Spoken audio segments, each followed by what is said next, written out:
So I ate some killer tacos for lunch and figured I'd chill for a bit and watch my favorite comedy show, that's Fox News, to check out some hurricane coverage. Meanwhile, this happened. Last night, Hurricane Milton rocked Florida, and today, first responders are finally able to sift through the rubble. The death toll's now up to 13 and expected to rise. Homes are torn to shreds, trees uprooted, and more than 3 million people are without power.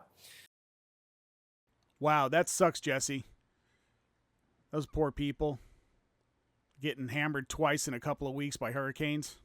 The roof of Tropicana Field, where the Tampa Bay Rays play, was completely ripped open. But Floridians aren't in the clear. The waters are filled with gators, downed power lines, and bacteria. If there's a silver lining to this disaster, it's that it probably could have been much worse. Milton downgraded to a Category 3 as it reached the Gulf Coast. But even as a Cat 3, many citizens are without power, food, water, and shelter. Natural disasters are an excellent litmus test for a leader. It tests a leader's decisiveness, organization, anticipation, compassion, and statesmanship. Joe Biden's using Milton to play politics. Oh, hell no. What do you mean Dark Brandon's playing politics as a politician? I mean, I can't believe a politician is playing politics. That's just insane.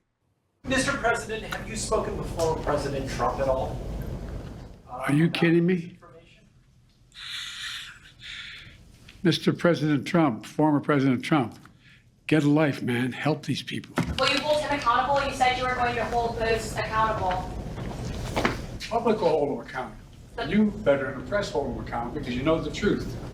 Wait, did he just say what I think he said? Mr. President Trump. Holy shit. MAGA's going to lose their freaking mind. They're going to be like, see, I told you Trump was still president. Woo-wee. Did you see Sleepy Joe give that report to the stink eye? Biden spent almost as much time talking about Trump as he has the hurricane. He wants to run for re-election so badly, but he can't, and it's driving him nuts.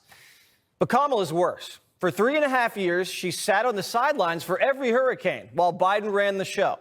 She's never been interested in leading. She was assigned to control the border, but she walked away. Just wasn't really her thing. Kamala Harris isn't interested in logistics, resource allocation, data analysis, communications, or anything it takes to handle a crisis. You can't save a drowning person with dreams and aspirations, so she'd rather just have other people take the lead. But she's running for president, and it looks bad that she's sitting on the sidelines while Biden and Trump and DeSantis, handle business. Poor little Kamala's feelings are hurt. She's left out. But the more she tries to help, the more she just gets in the way. Back-to-back hurricanes, she's appointed herself misinformation czar. But Jesse, I thought the role of misinformation czar was already taken by Orange Jesus. It is dangerous. It is unconscionable, frankly, that anyone who would consider themselves a leader would mislead desperate people to the point that those desperate people would not receive the aid to which they are entitled. And that's why I call it dangerous. And we all know it's dangerous. And the gamesmanship has to stop. At some point, the politics have to end. And Kamala Harris, who's never gotten involved with hurricanes, ever, thinks she has DeSantis on speed dial and picked a fight with him. What a dumb idea. They put out a story saying I didn't even know she was trying to reach me, but she has no role in this process. And I've been dealing with these storms in Florida under both Trump and Biden. Neither of them ever politicized it. She has never called in Florida. She has never offered any support. So what she's doing is she's trying to inject herself into this because of her political campaign. And for her to try to say that my focus should be on catering to her rather than worrying about my own people just shows she doesn't understand what it means to respond to these natural disasters. I would say that's a fair critique and point of view by the governor. Then again, Kamala is the Democratic nominee for president in a Democratic administration. And to be fair, Trump inserts himself into everything possible whenever he can, especially if it's to his advantage politically. So why wouldn't she insert herself when she literally works for the federal government and Trump does not? She also has thousands of federal employees to help guide her through the process. Plus, I would think that the governor of Florida didn't come out of his mom's womb knowing how to deal with hurricanes.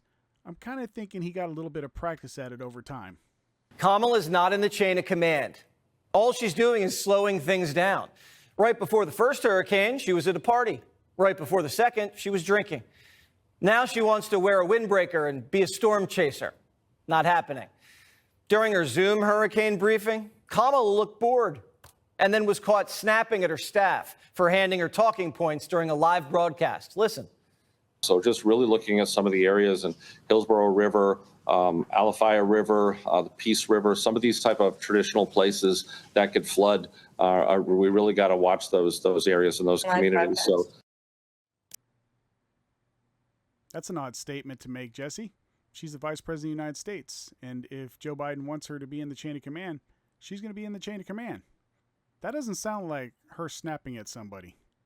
That was some fun commentary with Jessie Watters. Thanks for watching.